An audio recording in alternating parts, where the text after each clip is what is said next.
সুপ্ৰভাত সকলোলৈকে মোৰ ভ্লগলৈ স্বাগতম জনাইছোঁ। আৰু মই অলপ আগত উঠিছোঁ, উঠি এয়া চাহ একাপ খাব লৈছোঁ। লাল চাহ খাওঁ মই পুৱা। আৰু আজি আপোনালোকক দেখাম মোৰ ৰুমটো। মইনো আগতে কেনেকৈ আছিলোঁ তাকেই দেখাম আপোনালোকক। চাই থাকিব ভ্লগটো। আহক চাওঁ সকলোৱে মোৰ হেঁপাহৰ ঘৰখন।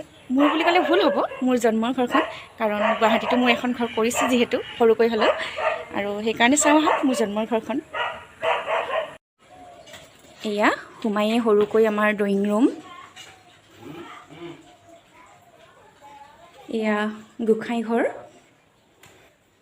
মায়ে পোৱা চাকি দিছেই। এইফালে য'ত মই আছিলোঁ এইটো মোৰ ৰুম। সৰু ঘৰ তথাপি বহুত মৰমৰ ঘৰ, হেঁপাহৰ ঘৰ। আৰু এইখন বিচনাতে মই শুইছিলোঁ। আজিও এইটো ৰুম এনেকৈয়ে থাকে, মই শুওঁ। মই আহিলে শুওঁ আৰু ইয়াতে। বহুত হেঁপাহৰ মানে বহুত স্মৃতি জড়িত হৈ আছে। ভাল লাগে, নিজৰ ঘৰখন সকলোৰে আপোন হয় যেনেকুৱাই নহওক কিয়। আৰু মোৰতো বহুত মৰমৰ এইটো ৰুম। মোৰ ভাল লগা আৰু এটা কথা আপোনালোকৰ লগত শ্বেয়াৰ কৰোঁ বুলি ভাবিছোঁ। মোৰ খিৰিকীৰ মুখতে এজোপা বগৰী গছ আছে, আৰু সেই বগৰী গছজোপাত যেতিয়া বগৰী লাগে, অলপ ঠাণ্ডাও পৰি থাকে সেইখিনি টাইমত, মই কি কৰোঁ, খিৰিকীৰ মুখতে বহি ৰ'দ লৈ লৈ খুব বগৰী খাইছিলোঁ। এতিয়া মনত পৰি আছে কথাখিনি, আপোনালোককো দেখাই আছোঁ। এয়া এইজোপা আমাৰ বগৰী গছ, আৰু মই ইয়াতে বহি খিৰিকীতে বহি খুব বগৰী খাইছিলোঁ। ভাল লাগি যায় সেইখিনি মুহূৰ্তলৈ মনত পৰি গৈছে। এয়াই আৰু সৰু ঘৰখন মোৰ, আৰু বহুত হেঁপাহৰ, য'ত সৰুৰ পৰা বহুত স্মৃতি জড়িত হৈ থাকে। বহুত ভাল লাগে, আহিলে মনত পৰি যায়, কাৰণ 5 মাহ 6 মাহৰ পিছত অহা হয়, কেতিয়াবা 1 বছৰো হৈ যায়। আৰু আহি পিনি বহুত মনত পৰে। ইমান ৰ'দত খেলি আছে দেখা। মানে পাপালীয়ে কেক বনাইছিলোঁ, সেইবোৰ শেষ হোৱাৰ পিছত মই হাত ভৰি ধুই মানে বিস্কুট খালোঁ। বিস্কুট খালা? তাৰপিছত এতিয়া অকণ বাৰীত চকীৰ লগত খেলিম। হয় নেকি? ইমান ৰ'দত খেলি আছে যে, আমাৰ চাঙত যোৱা, আহি পেলাই যোৱা। অ'কে, তুমি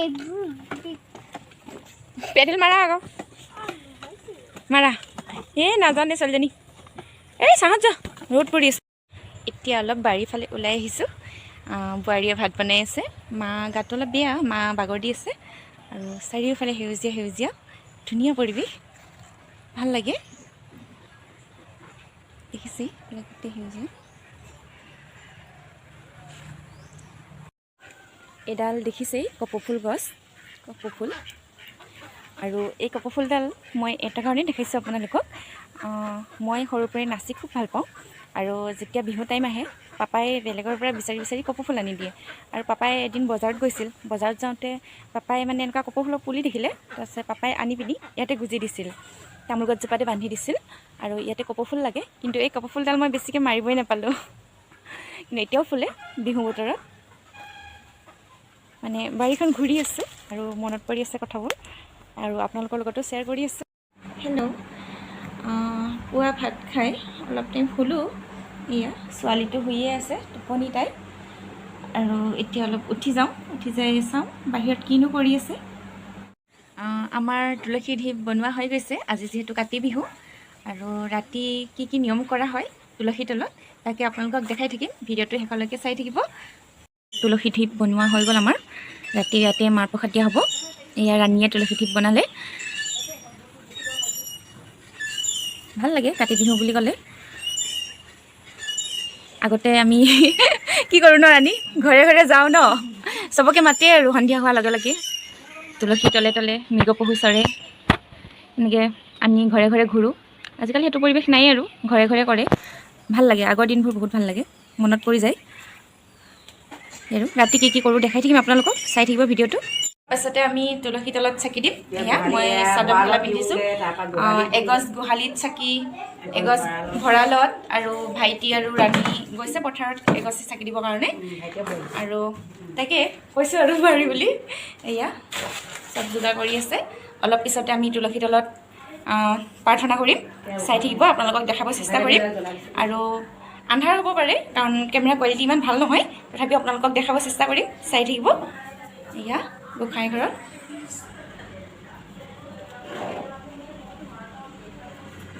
এয়া তুলসী তলত মায়েনো কেনেকৈ যোগাৰ কৰি আছে চাওঁ আহক এয়া আমাৰ ভৈৰৱী হাই দিয়া ভৈৰৱী হাই দিয়া বাৰ্বি হাই দিয়া এয়া মায়ে যোগাৰ কৰি আছে দেখাইছোঁ আপোনালোকক তুলসী তলত আজি ভৈৰৱী গাবা দেই তুলসী তলে তলে মৃগ পহু ওচৰে তাকে দেখি ৰামচন্দ্ৰই হৰ ধনু ধৰে আমি গাম দেই ধুনীয়াকৈ গাম দেই আমি চবেই গাম দেই হ'ব কৈ দিয়া আজি গাব লাগে আকৌ তুলসী বিহুত আপোনালোকক গোটেইখিনি দেখাই থাকিম চাই থাকিব ভিডিঅ'টো আৰু সকলোলৈকে কাতি বিহুৰ শুভেচ্ছা থাকিল তলে তলে মৃগ পহু চৰে তাকে দেখি ৰামচন্দ্ৰই হৰ ধনু ধৰে তুলসী তলে তলে মৃগ পহু চৰে তাকে দেখি ৰামচন্দ্ৰই হৰ ধনু ধৰে ঐ হৰ ধনু ধৰে ধৰ ধৰ কলিয়া কলৈ পলাই নধৰিবি ৰাধাক জোৱাই তুলসী তলে তলে মৃগ পহু চৰে প্ৰাৰ্থনা কৰা হৈ গ'ল আৰু এতিয়া আমি সকলোৱে প্ৰসাদ খাব লৈছোঁ আৰু আজি ব্লগটো ইমানতে সামৰিছোঁ ভাল লাগিলে লাইক কৰিব কমেণ্ট কৰিব আৰু চেনেলটো ছাবস্ক্ৰাইব কৰিব নাপাহৰিব ধন্যবাদ